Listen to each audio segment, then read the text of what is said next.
Good day po sa mga attendees in this webinar series. Before I start my presentation, I would like also to acknowledge first e-Agricom Incorporated. Thank you very much for inviting us, the National Corn Program of Department of Agriculture, to present our corn industry and situationer and outlook. Okay. Yung corn po, just to inform the group or the participants in this webinar, is the second most supported commodity or second most important commodity agriculture crop dito po sa atin sa Pilipinas, next to rice. So in terms of the performance for the past 5 years, yellow corn po muna tayo, no? May annual average of average annual growth of around 2% in terms of production. Yung yield po natin less than 1%.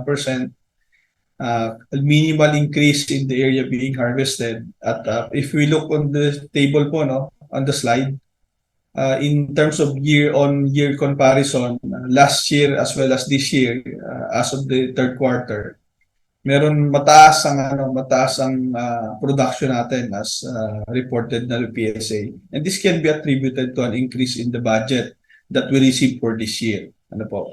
So still we're hoping to meet yung target na production ng corn program for the yellow corn this year of around 6.4 million metric tons.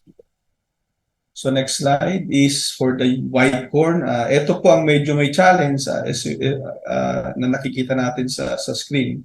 Medyo yung average growth niya is nagre-reduce for almost 1.4%. May tumataas naman po yung production but still minimal, less than 1%.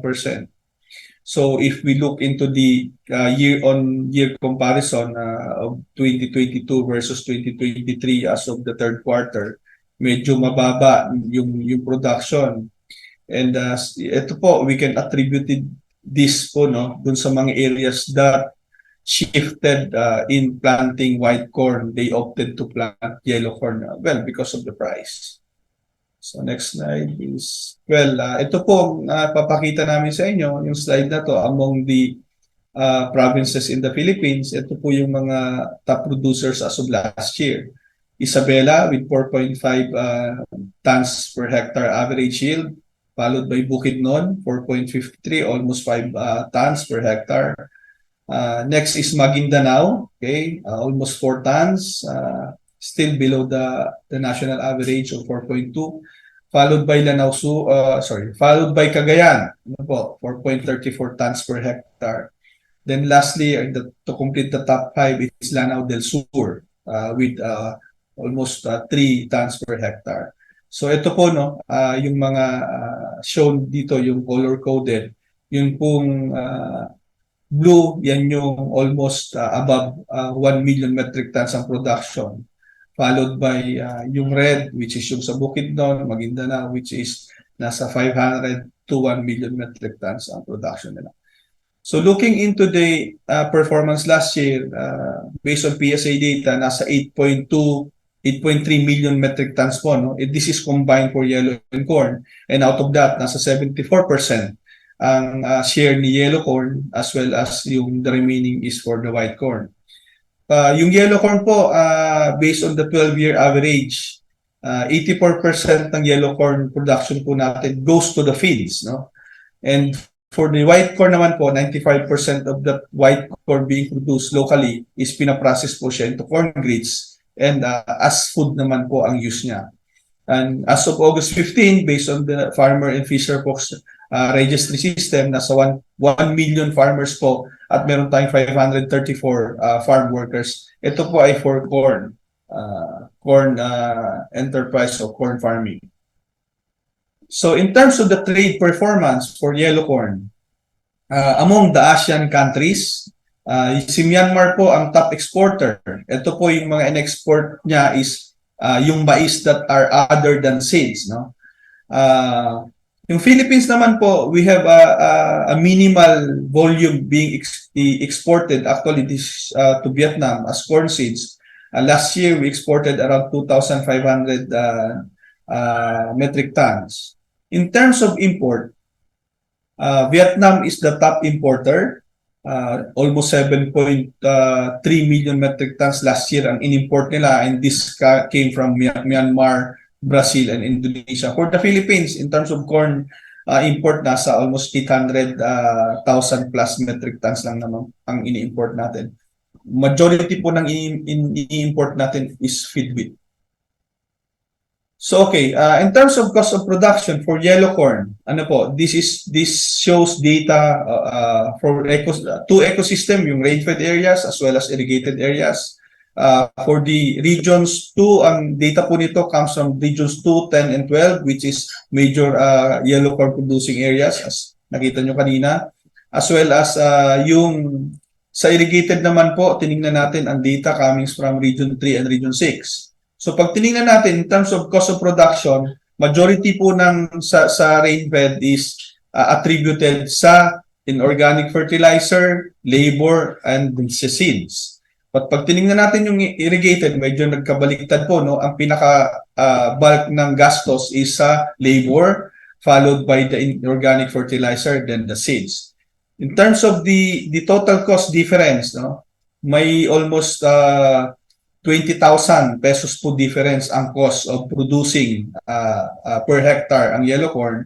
At pag tinignan naman natin sa net income, halos similar din lang yung difference niya. May additional na 20,000 in terms of the net income. Higher ROI of 35%.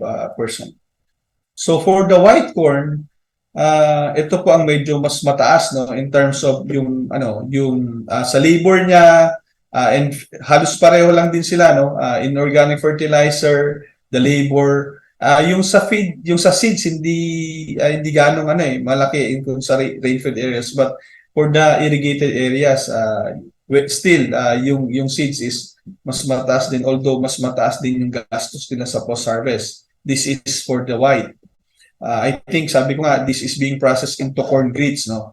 Pag tiningnan po natin yung gastos, mas malaki ang gastos sa irrigated areas for white corn. At pag in terms of dun sa net income, halos around increase of 23,000 pesos per hectare po. So may ROI higher ROI of almost 40%. So in terms of the supply outlook for the year, kanina nga po, pinakita ko na yung status ng as of third quarter ng both yellow and white. So we're aiming to reach around 8.5 million metric tons combined po, no, dito sa yellow corn and white corn. At medyo if we combine kasi po, medyo ang average yield niya per hectare is mababa. But if the yellow corn, medyo tumaas po ito from 4.2 naging 4.4. And yung white corn po talaga is still below the 2 tons per hectare. So given the additional budget based on the national expenditure program for next year, we're aiming to increase ito po, no, magkaroon ng increase ang production ng yellow and white from 8.4 to as high as 10 million metric tons.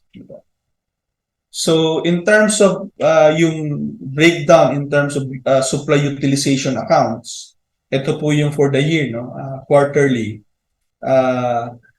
Yung as of third quarter po, in terms of importation, in terms of local production, this is already PSA data. Yung importation were actual import arrivals. But for the fourth quarter, we uses a third year average, no, in terms of the forecast. So we're looking to have a deficit at the end of the year of around 537,000 metric tons, which is equivalent to 21 days of feed requirement. Ano po? So factor in na rin po dito pala, sorry, I forgot to mention that factor in na rin dito yung feed wheat importation. For the white corn, ito po medyo sufficient ang supply natin dito. Actually, the local the demand nag-adjust ng PSA, they adjusted into around 9.14 kilos per capita, no, ang sa demand. So we are forecasting na may surplus of around 144,000 metric tons equivalent to 51 days requirement. So for program interventions, based on yung mga support po no ng national corn program sa ating mga corn farmers, we categorize this according to the program expenditure classifications. Majority po kasi nakita nyo naman kanina yung especially yung mga pinagagastusan no, ng ating mga farmers more on sa production support. We also provide trainings or extension support education through partnership with Agricultural Training Institute and even yung mga state universities and colleges natin. Research and development, still machineries, farm machineries and facilities po, no? Then yung irrigation network services. Yung irrigation network services po na binibigay ng National Corn is just yung mga tinatawag natin na small scale irrigation projects lang. So ito po yun, yung mga support that being provided by the DA, the National Corn Program to the corn farmers according to the value chain, no? Pre-production, production, and harvesting. Pag nakita po niyo distribution of planting materials as well as fertilizer, and yung conduct of trainings, as well as yung mga farm machineries and equipment. So again, yung support po ng extension such as yung conduct of establishment of model farm as well as yung mga tech to demo.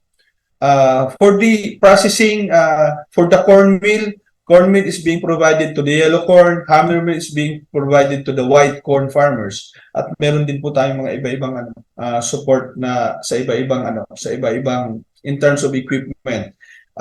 Yung distribution naman po ng hauling trucks to support the logistics, especially in transportation or hauling ng ating mga grains, no? Yung marketing po namin is being coursed through in partnership with our agribusiness and marketing assistance division sa ating mga regional field offices. So these are just some of the photo documentation po ng mga services na in-offer ng National Corn Program, and I think this ends our presentation. Magandang araw po sa ating lahat. Maraming salamat po sa pakikinig.